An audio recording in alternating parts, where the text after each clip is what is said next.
Здравствуйте.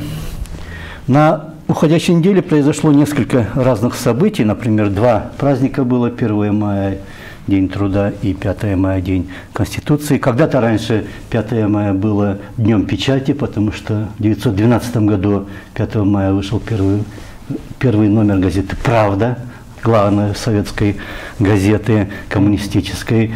После развала Союза мы не стали особенно отмечать, но 3 мая мы теперь отмечаем уже Всемирный день свободы слова, который во всем мире отмечается. То есть в то же время на этой неделе произошли некоторые события, например, городской суд и Садыру Джапарову, и в разные дни, и Текебаеву продлил срок содержания под стражей еще на 1 месяц. Произошло тоже трагическое событие. Оползень на той неделе произошел, на этой неделе продолжались поиски тела погибших и много других событий. И вот назначили на этой неделе президента Академии, исполняющего обязанности Академии наук. Поэтому обсудить эту проблему и сопутствующие некоторые проблемы мы пригласили в студию члена-корреспондента Академии наук, бывшего министра Кулубека Бекунбаева. Добрый вечер. Рахмат, добрый вечер. Вот целый месяц в Академии не было президента. Почему так получилось? Как-то странно. Обычно избирают президента на общем собрании, да? Это как бы съезд ученых, правильно? Да. После этого общего собрания, которое прошло, по-моему, последние дни марта, да? 30 или 31 марта. 31, да, марта. Эркебаев Абдыганы ушел в отставку, но тоже не совсем было понятно, потому что на самом собрании не приняли, правильно? Вот там не было такого решения какого-то голосования, избрать или не избрать, или продлить, не продлить. Человек оставался всего 1 год. Да. Быть президентом. А потом вдруг через несколько дней мы узнаем, что его отставку приняли в правительстве. Разве Академия наук стала подчиняться правительству? Ну, в общем-то, это достаточно сложная проблема. Дело в том, что у нас все подчиняется правительству. Все. Но есть люди, которые не подчиняются правительству. Да, но для этого нужно, чтобы были гражданские свободы, чтобы была ответственность. Дело в том, что президент Академии наук избирается общим собранием академиков и членов-корреспондентов Академии наук. Да. Вот, избирается на 5 лет. И он может быть освобожден только в случае смерти, в случае болезни или в случае там, еще каких-то таких событий. И поэтому, когда на общем собрании Академии наук 31 марта, на общем собрании Академии наук годичном, вдруг Текебаев преподносит нам сюрприз, то есть, извините за выражение, Эркебаев, да, преподносит всем сюрприз, что он написал заявление об отставке. Кому он подал это заявление? Он написал заявление об отставке на имя премьер-министра Крымской республики. Почему, мы не знаем. С какой стати он подал заявление об отставке? Только общее собрание должно решать этот вопрос. Это, безусловно, только общее собрание. Не, он может принять, сам написать заявление об отставке президент. А это, повторяю, в случае невозможности исполнения обязанностей президента. А там может быть смерть, там может быть болезнь. Но он же не умер? Нет, он же жив, слава богу. Так вот, и для нас, для всех это было шоком. Почему? Он подал заявление об отставке. И очень многие, которые выступали, в том числе ваш покорный слуга, академик Джорабекова, академик Шаршиналиев, академик Акималиев, призвали его довести до конца реформы начатые. Вот. И не подавать в отставку. Не подавать в отставку. Было сказано, давайте джигичилик, то есть прояви мужество. Да. Конечно, в ходе осуществления им реформ были допущены ошибки. Серьезные ошибки. Но потом на них было указано. Это и многие выступали, даже были пикеты около здания Президиума Академии. И он эти ошибки понял и собирался исправлять. Но вдруг он подает заявление об отставке. Мы все были в недоумении. Что случилось? Голосования какого-то вот на этом общем собрании о том, чтобы принять отставку президента, не было? Такого не было. Такого не было. Такого не было. Наоборот, даже были предложения, чтобы в проект решения общего собрания внести пункт о том, чтобы он не подавал в отставку. Ну, почему-то этот... А есть ли какое-нибудь решение правительства, что отныне Академия наук подчиняется правительству? Ну, такое решение, такое есть, что Академия наук является высшим государственным органом, и все средства осуществляются через правительство. И правительство утверждает бюджет, правительство там утверждает всякие другие бюрократические дела. Но в целом Академия, согласно уставу, она является как бы организацией, которая... Независимой. Абсолютно независимой. Это с самого начала формирования Академии наук России, Академии наук СССР и Академии наук Кыргызской республики и других республик. При главном является решение принимает общее собрание Академии. Вот, а в промежутках текущую деятельность осуществляет президиум.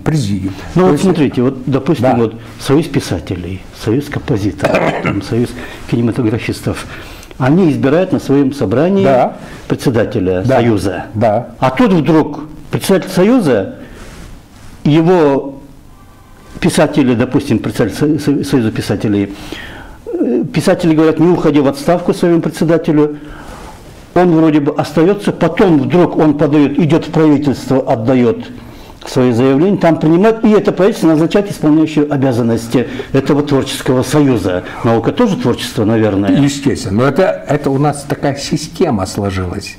У нас же как бы вот существуют некие как бы независимые союзы, общества и так далее. Но в конечном итоге все зависит от правительства. Тогда зачем эта фикция, вот эта ширма? Что... Это другой вопрос. Это, наверное, другой вопрос. Почему это фикция? Вот фикция свободы выбора в Советском Союзе, принятие решений, как бы отдавалось вот этим Академии наук, Союзу писателей, Союзу композиторов. Но мы же все прекрасно знаем, что все они, руководители, назначались и снимались решением ЦК КПСС, которая дублировалась Советом министров и так далее. То есть вот эта вот независимость якобы, это формальная независимость, а на самом деле все были зависимы от ЦК КПСС, от генерального секретаря или президентов сейчас. Президенты республик, они решают все кадровые вопросы. Любые. Они делают предложения, от которых никто не может отказаться. Это факт, мы все знаем. Какое такое предложение, от которого не мог отказаться Эркебаев, было ему сделано? Это надо ему задать вопрос. Кстати, вот сделайте мне интервью. Какое ему было сделано предложение, от которого он не смог отказаться? В какой форме это было сделано? Мы все не знаем. А на собрании, вот вы сказали, Джурабекова, вы, Акималиев выступали, Шаршеналиев, говорили, не уходи. Их мнение каким-то образом было учтено? А кем? Ну, кто принимает решение, кто делает предложение. Судя по тому... люди все-таки не простые люди, не с улицы, академики говорят о их мнении. Но судя по тому, что он все-таки в отставку приняло правительство, значит, с нашим мнением не считается. Да. Все? Что? Вы больше ни с кем не разговаривали? Абсолютно ни с кем. Мы все в недоумении были, и все были в недоумении. Прошел месяц, как правительство приняло отставку Эркебаева. И никого нет. Да. Даже исполняющего обязанности не назначен. Хотя месяц его не было. Месяц Академия была без руководства. Абсолютно никого там не было из руководства. Потому что должности вице-президентов были сокращены по реформе. Вот кто руководит Академией? Вот у нас у всех это вызывало удивление. Вот то же самое произошло в Российской Академии наук. Тоже общее собрание. Фортов вроде бы остался. Ничего подобного. Остался до конца года? Нет. Он назначен исполняющий обязанности президент. Не Фортов, а нет, Панков. Другой. Да, другой человек. И теперь осенью у них будут выборы. То есть там тоже мы каким-то образом повторили то, что было принято, то, что в России. Повторили или это идет синхронно? Повторили. Вот... Повторили. Мы же все время повторяем то, что делается в России, еще в худшем варианте. Ну, хорошо, Россия, ладно, допустим, да. В других вопросах, там, в других сферах тоже это происходит. Но вот, допустим, вот назначают Джуматаева, да, да, исполняющим обязанности. Спустя месяц. Да.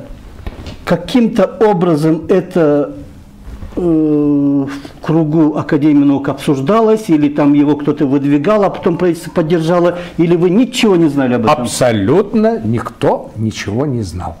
Получается, это делалось? Академия де-факто становится подчиненным правительству организацией. Да, да. А как вот вы обсуждаете сами, почему после отставки Эркебаева академики, членкоры просто не собрались сами, вот еще раз, экстренное какое-нибудь такое, не общее собрание, а какое-то другое собрание? Но видите ли, не зря, по-моему, Владимир Ильич Ленин сказал: гнилая интеллигенция. Потому что... Это гниль мешает? Да. Ведь дело в том, что у нас-то настоящая интеллигенция, к сожалению, еще не сформировалась. Есть очень тонкий слой полуинтеллигенции. Я к себе тоже отношу, кстати говоря, к полуинтеллигенции, потому что известно, что настоящая интеллигенция формируется в третьем поколении. 3 диплома нужно. 3 поколения нужно сменить, чтобы третий. А вот я, допустим, и вы будете лишь 2-го поколения, правильно? Наверное. Да, и многие другие. Поэтому у нас в Кыргызстане сохранился тонкий молекулярный слой, ну, условно, интеллигенции. Полуинтеллигенции. Но и проблема ведь дело в чем? Почему мы полу? Почему мы не можем, как вы сказали, вот взять просто раз, вот мы свободны, как академик, член-корреспонденты, независимо от того, есть исполняющий обязанности, нет, собраться сказать: ребята, да что происходит, да? Что происходит? Давайте мы все соберемся.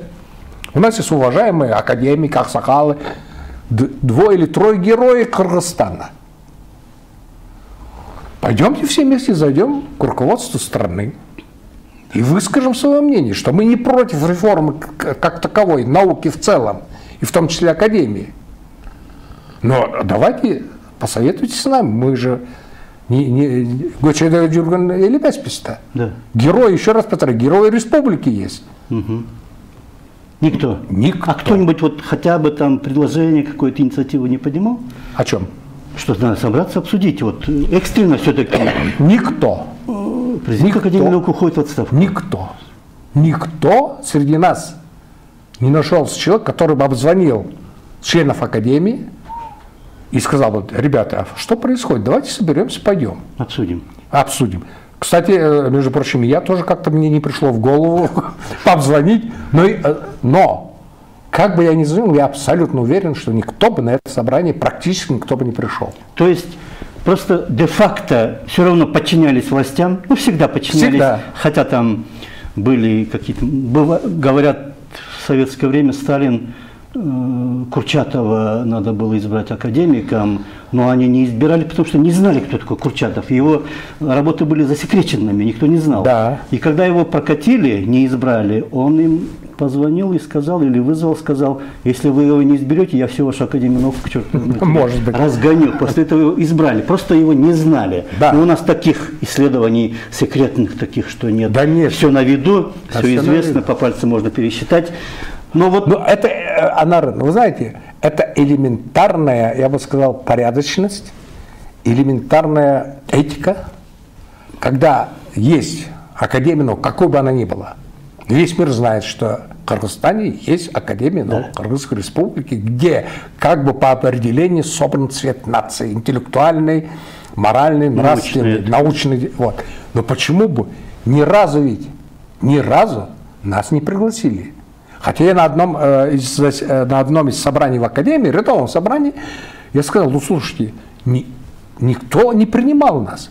И я сказал тогда, выступил, это все знают, я сказал: слушайте, уважаемый аксакал, вы здесь сидите, вы академики, вы герои республики, ну, зайдите на прием к руководству страны, объясните ситуацию. Когда хотели Академию ликвидировать, вы же знаете. Даже до такого доходило.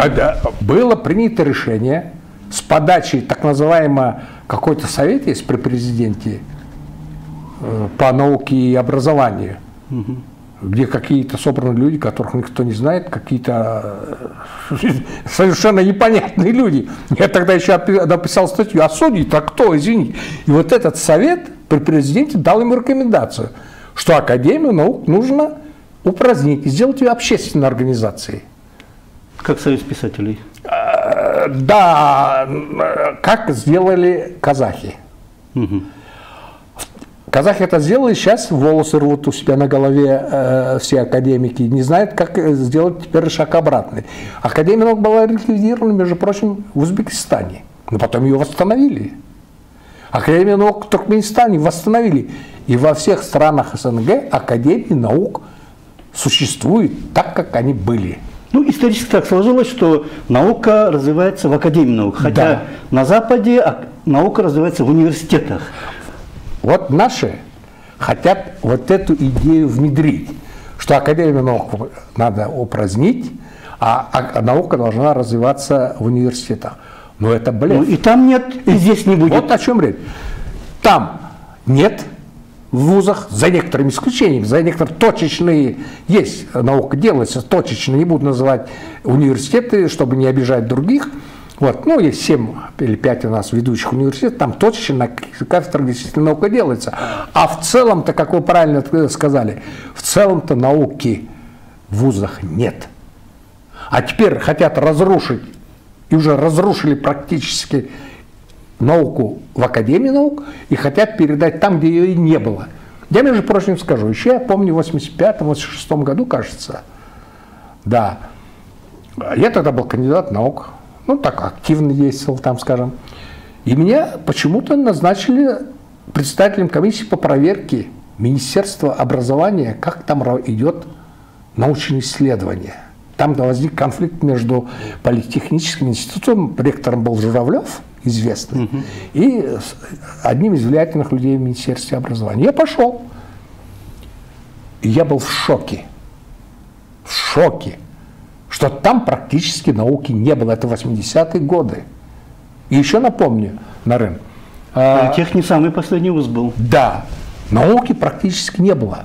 Во всех вузах, отдельных вузах, еще раз повторю, не хочу никого обязать, точечные исследования, хорошие исследования, кондиционные исследования проводились. Но если брать в целом, системного такого, в системе Министерства образования в вузах науки не было. И нет. И нет сегодня. Вот могу еще провести, если есть время, факт такой. В 1995 году Дастан Исламович был, Саргулов был госсекретарем. И вот он начал изучать, он хотел сделать реформу науки в целом. Меня тоже пригласил в качестве своего советника, там были еще другие многие люди. И что они было первое сделано? Они обследовали все университеты на предмет, есть ли там научное оборудование современное, что делать с наукой. И они были в шоке, потому что уже в тех годах, то есть в 95 году, в вузах, я сам многие вузы видел, кроме вот таких вот весов, которые на базаре, никакого... Ну, не на базаре, наверное, но все-таки. Примитивные весы, примитивные какие-то колбочки. Нет научного оборудования. И в академии тоже, кстати говоря, уже еще это проблема, да. Нет научного оборудования. Чем исследовать? Мы уже... Но есть теоретические науки, где филология, весов не надо никаких, или там философия. Я к филологии, философии отношусь крайне критично. Поэтому не будет. Ну а что? Математика. Ну математику что? Ему листочек, он там пишет формулу, карандаш, больше не нужно. А все остальные, естественно, научные, которые обеспечивают научно-технический прогресс, обязательно нужно проводить эксперименты, лаборатории, должно быть научное оборудование современное. Еще в 90-е годы... Поездки на конференции. Не обязательно, можно ездить. Сейчас уже, пожалуйста, можно в интернет входить, получать. Хотя есть еще понять такое в кулуарах, очень интересно, научная проблема обсуждается. Но, личные встречи, да. Но обязательно должны проводиться эксперименты, лабораторные исследования. Должно быть, потому что наука, начинается гипотеза, потом только когда она подтверждается экспериментально. Вот. Но, как ты же физик, прекрасно знаешь эту систему. А у нас, начиная с 93-го года, в Академии наук не выделялось ни тиына на научные исследования. С момента обретения независимости. С момента обретения независимости. И это делал Акаев, который сам был президентом Академии наук. Вот для меня большая загадка. Почему Акаев допустил развал науки? С какой целью? Он только приходил в Академию, хвалил академиков, там, как бы, ну, скажем, по случаю юбилеев, да? По случаю юбилеев, там, говорил красивые слова, но он-то прекрасно, он должен был знать. И ни тиына не выделялось, только зарплата, только зарплата в пределах 3000 сом, потом 5000 сом. Сейчас доктор наук у нас получает 7000 сомов. Даже меньше, ну, разные есть. Шофер больше получает. Шофер больше. Как говорил Эркебаев, секретарши шофера Джохор Кенеш получает 3-4 раза больше. Как можно развивать науку? Какая молодежь к нам появится? У нас же еще образовался колоссальный разрыв поколений. Некому передавать опыт, потому что, ну, какой молодой человек пойдет, когда престиж ученого у нас упал ниже плинтуса. А ведь престиж ученого был очень высокий. И вот научные, если взять исследования советских времен, да, там луноход, многие приводят в пример, что в нашем институте автоматики кое-что делалось. Да, академик Фролов участвовал. Или там вот разработка Комтёре, да, само геологоразведка Комтёре. Или вот в Аргентине кто-то работал. Ашубаева. Ашубаева, да? Пектины, производство пектинов. Это крайне необходимый полезный продукт. Вот как она туда попала и что это, как Нет, было? ну там увидели ее публикации, технологии разработки. В Аргентине? В Аргентине. И пригласили ее главным технологом, создали завод, фабрику или завод по производству пектинов в Аргентине. И она там лет 5 или 6 работала главным технологом. В свою Какие технологию. годы это было? Ой, это были, сейчас скажу, где-то 90-е годы, по-моему. 90-е. Да. А потом она вернулась, и мы ничего про пектин особенно и не слышали. Здесь Вообще ничего. У нас, кстати говоря, чтобы люди знали, у нас же были разработаны очень много прекрасных технологий. Вот в частности, ветеринарные, всякие препараты для лечения болезней скота. Были разработаны прекрасные технологии, они распространялись по всему Союзу. Вот многие технологии, разработанные нашими учеными, в Союзе были созданы фабрики, заводы. Все для внедрения. Не то, что для внедрения, они уже внедряли, они создавали заводы, фабрики на технологиях, разработанных нашими учеными. И все это, получается, мы сейчас ничего нет, ноль. И вот момент такой, вы сказали вот термин, да, большевистский, гнилая интеллигенция. Они молчат, Академия наук уже решают там чиновники, сидящие в правительстве, судьбу науки, не только организации, как Академия наук, но и вообще судьбу науки решают. Вообще судьбу науки. В то же время, вот небольшой, если мы параллель проведем, подаются сейчас миллионные иски против журналистов. Это, наверное, тоже какая-то часть интеллигенции, безусловно, маленькой прослойки, как вы сказали, молекулярной прослойки. И тоже общество, интеллигенция молчит. Это общее качество нашей интеллигенции. Это большая проблема. Это просто я очень огорчен. Журналисты – это четвертая власть. Это лучший, настоящий журналист, это, я бы даже сказал, лучший представитель интеллигенции. Потому что он высказывает мнение, которое сформировалось в обществе, среди интеллектуалов, скажем так. Обобщенное такое мнение. Да, обобщенное мнение, потому что они отслеживают, они держат пульс, они держат руку на пульсе общества. И власть, она должна развивать независимые СМИ и вот читать и смотреть, а что в чем нуждается. Это же и на пользу. Общество, это только на пользу. Вообще-то, если уж говорить об интеллигенции, интеллигенция она должна быть оппонентом власти. Вот ее главное качество. Интеллигенция должна быть оппонентом власти. Не оппозицией, а оппонентом. И власть должна тянуть их. Ну-ка, давайте. В чем наше упущение? Что надо делать? А у нас, вот, я просто в шоке. Вообще у кыргызов исторически слову придавалось сакральное значение. Сакральное. Свобода слова. Как говорится, баш кесмей бар, дил кесмей жок. Айтылған сөз, атылған оқ. Вот, пожалуйста. И это исторически очень у нас сакральное отношение к слову, к свободе слова. Но когда вот начинает, извините, какие-то иски на журналистов, то есть начинает убивать материально и морально, но это никуда не годится. Это мы во что катимся? Да. Тирания, деспотия, что ли? И вот есть эксперты при Министерстве юстиции, есть такой центр судебных экспертиз. Они такую, например, выносят сентенцию, да, или, скажем, заключение такое выносят, что в такой-то статье журналист писал во множественном числе «они», руководители, власти, во множественном числе писал, но на самом деле он имел в виду единственное число самого главного нашего человека, как вы сказали, там, который понимает, делает предложения, от которых не откажешься. Они интеллигенты, такие люди. Ну это смешно. Получается, что же, на варе шапка горит?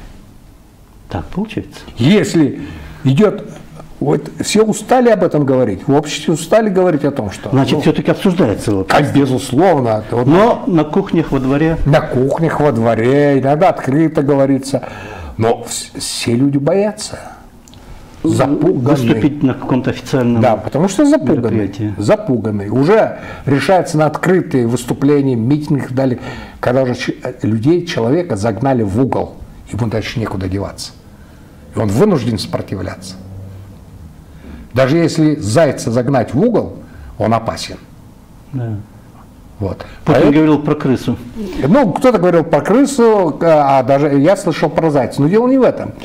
Мне кажется, вот то, что вот при всем при том, что Кыргызстан, будучи фантастически богат природными ресурсами, о чем я говорил, используется совершенно нерационально. При этом Кыргызстан не может почему-то стать нормальной страной. Куда девается все? Ну, уже, вот если я скажу коррупция, ну, об этом каждый второй говорит, если не все подряд говорят. Я хочу сказать, что вот почему у нас создалась такая система. Любая система, какая бы она ни создалась, ее функция, природная или система, социальная, ее функция сохранения себя, она все отвергает. Самосохранение. Для самосохранения. И любой элемент, попавший в эту систему, он приручивается системой, или система его выбрасывает. Да. Выбрасывает. Это закон. И, к сожалению, вот у нас создалась совершенно... Вот смотрите, начиная с Акаева. Он то создавал министерство, то их объединял, то разъединял. И вот мы находимся в состоянии перманентного реформирования, в кавычках, государственного управления. И вот что интересно. Я вот специально, вот у меня вышла книжка, называется «Проблемы устойчивого развития Кыргызстана» в 2013 году. Кстати, эту книгу у меня просили, хотели опубликовать в Германии. Хотели или... Хотели опубликовать, но я отказался. Почему? Ну, как-то я решил, что не стоит ссор выносить. Выдавать секреты. Не секреты. Они лучше знают, в каком состоянии мы находимся. Ну, как-то я немножко подумал, ну, что я буду выносить ссор из избы. Так вот, да, о системе плохого управления, вот у меня есть целая глава, плохое управление, коррупция, основные факторы перманентного социально-экономического кризиса. 6-3 глава. И вот здесь, в 2006 году, в ежегодном послании Джохорку Кенешу и народу беглый президент Курманбек Бакиев признал, что плохое государственное управление тормозит устойчивое развитие республики. Да. Что с тех пор у нас улучшилось управление? Ничего подобного. Хуже стало. Это одно. Но делают ли нынешние власти такие обращения Джохорку Кенешу? Я что-то не понял. Было? Не было, по-моему. Это вот, парламентская вот отношение к Джохорку Кенешу, отношение к обществу, отношение ко всему. Каждый год глава государства в других странах делает послание нации. Да. Это можно сделать на каком-то общем собрании, общественных деятелей, а можно и в парламенте, это тоже будет, ну, примерно одно и то же, но этого не делается.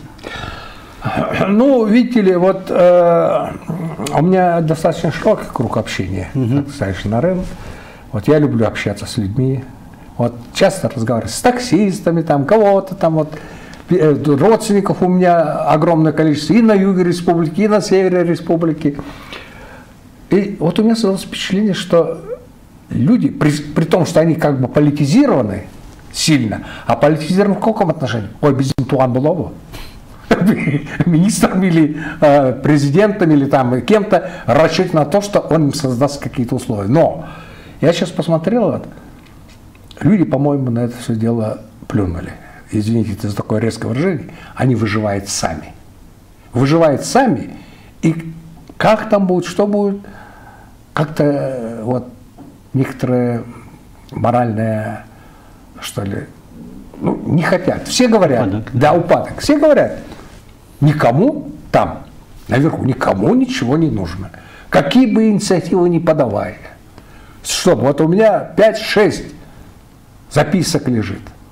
Вот как бороться? Подданных и в правительство, и в аппарат президента, и в Джокур, конечно. Вот сейчас какая самая большая опасность?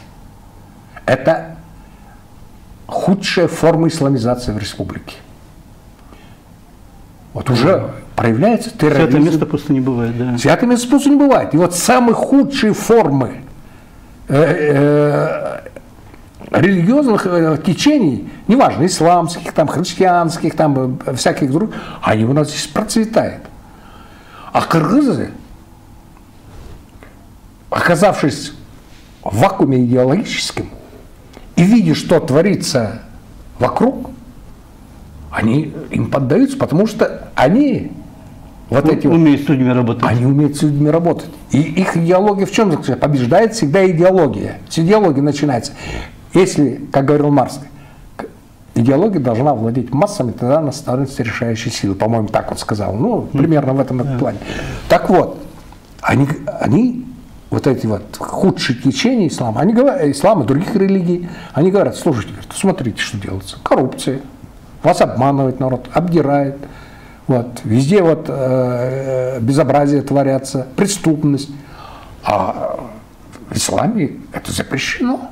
Ну, якобы запрещено. Якобы, да. В наших официальных документах тоже это запрещено. Да. И это еще не значит, что сами люди, которые проповедуют эту религию, не коррумпированы. Еще худшие, да. Еще хуже. Потому что я писал много статей на эту тему. Вера в Бога не должна быть там хиджаба или там бороду отрастить, или в этих дамбалах ходить. Вера, если ты веришь в Бога, она должна быть в сердце. Да.